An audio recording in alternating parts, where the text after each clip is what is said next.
Hey friends, welcome back to my channel. My name is Victoria and today we're doing a tag video. So first I want to say I hope that the lighting is okay because it gets dark really early now and it's late. It's like very cloudy and dark outside, so I don't have as much light in my room as I normally do. So I hope that the lighting is not too bad. Second is that I don't usually do tag videos. But this one is the end of the year book tag and I thought it would be fun because I needed a sit down video and I didn't have a lot of time to film. I don't have a lot of time to film. I have to do this kind of quickly. So I felt like this would be a good option. There's only 6 questions. I doubt that this video is going to be very long, but I hope it's at least fun and interesting. So I am going to get into the video. I have the questions on my phone. So the first question is, are there any books that you've started this year that you need to finish? Yes, there are. I don't usually start books and stop them without finishing them unless I'm DNFing them, but I have recently because of my reading slump, so I've just been having a hard time sticking with books. So there are a few books that I've started and then like put down. One of them, one main one, is The Heir by Sophie Lark, which is the first book in the Kingmaker series by Sophie Lark. So I really want to go back and finish that one. And I'll honestly probably start it over because it's been a really long time. It's been a really long time. It's been like months at this point that I haven't picked back up again. As for other ones that I've actually like started, The Honey Trap by Tate James. That is the, it's a reverse harem series and it's like, they're like assassins or something. Are they assassins? I think that's what they are. And it's a reverse harem. And I started book 1, The Honey Trap, and I only got like 20% of the way through it and then I stopped. So I want to go back and finish that one also. So I really like Tate James, and I've read and loved the Madison Kate series and the Hades series. So this is her other RH series, and then she's releasing a new book soon. I know it comes out in early November. I just don't remember what day it actually comes out. I think it's next week. Okay.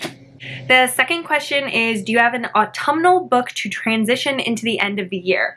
So during this time of the year, I tend to want to read fantasy books and hockey romances because it's hockey season. So one book is right here that I really hope to get to like transition into like more of a fantasy or like winter style is Belladonna, which I wanted to actually read in October, end of October, but I didn't get a chance. So I'm hoping that I can read it now. But this is a YA fantasy actually. It's a Death and the Maiden retelling, and a bunch of my friends have read it and really loved it. I actually don't know a lot about it. I just know that it's really beautiful and a bunch of my friends have read it. But I have read from this author before, Adeline Grace, and I really liked her other book that I read from her. So I'm hoping that this one will be amazing and I'll really love it. And then another one that I have that's also a YA fantasy is Chloe Gong's book, Foul Lady Fortune, which is about a woman who, she's like a spy in 1930s Shanghai, and she's a spy and she's in a situation where she has to live with another spy, and I think they have a romance. So that sounds great to me and I think it'll be really good, and this book is like really beautiful. So I'm hoping that those two will be good transition books. But I tend to like fantasy romance and hockey this time of year.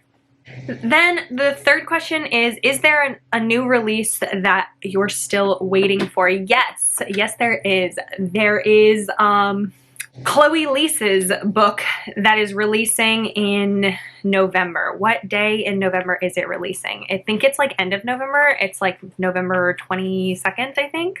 This is her first release with a publisher, with her publisher that's doing it. I can't remember what publisher it is.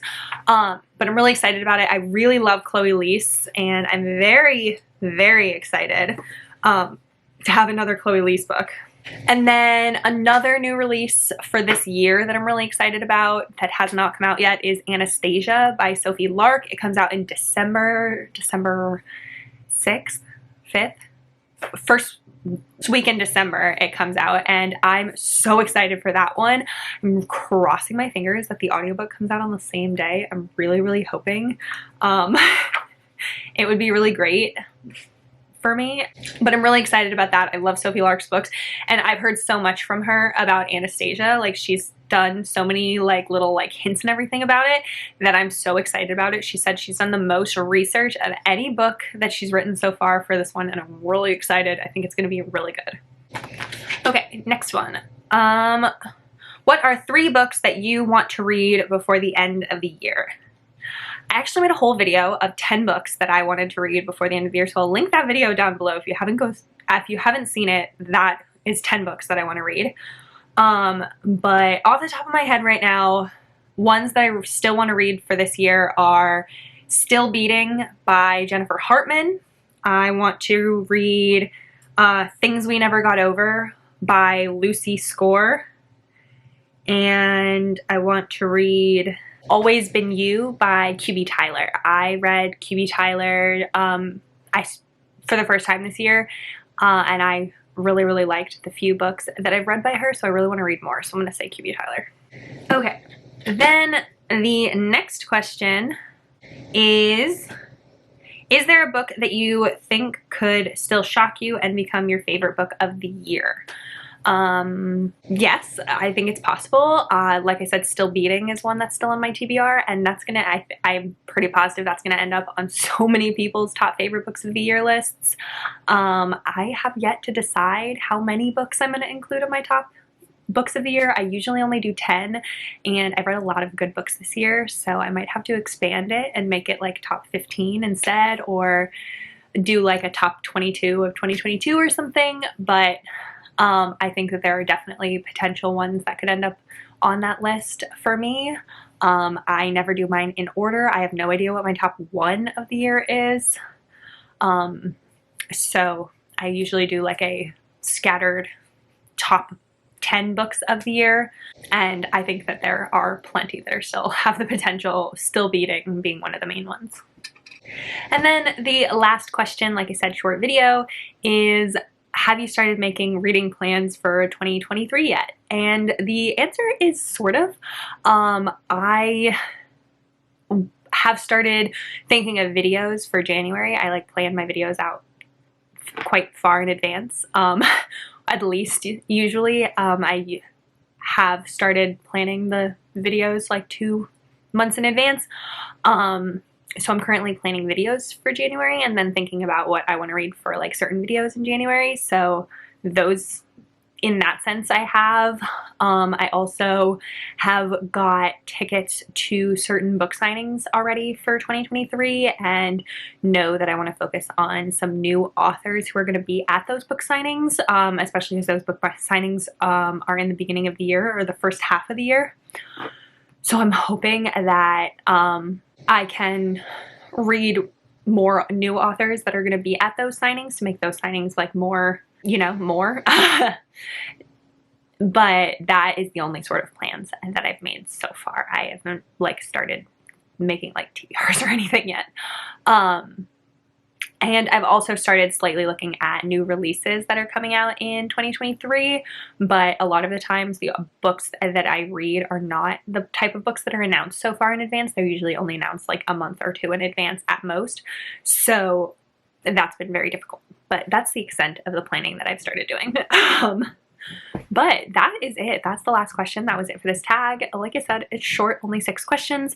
I needed a short video and I needed it to be a sit-down one, but that's gonna be it. So please like this video if you liked it, subscribe, stick around so you can see more content from me, and I hope that you have a great day.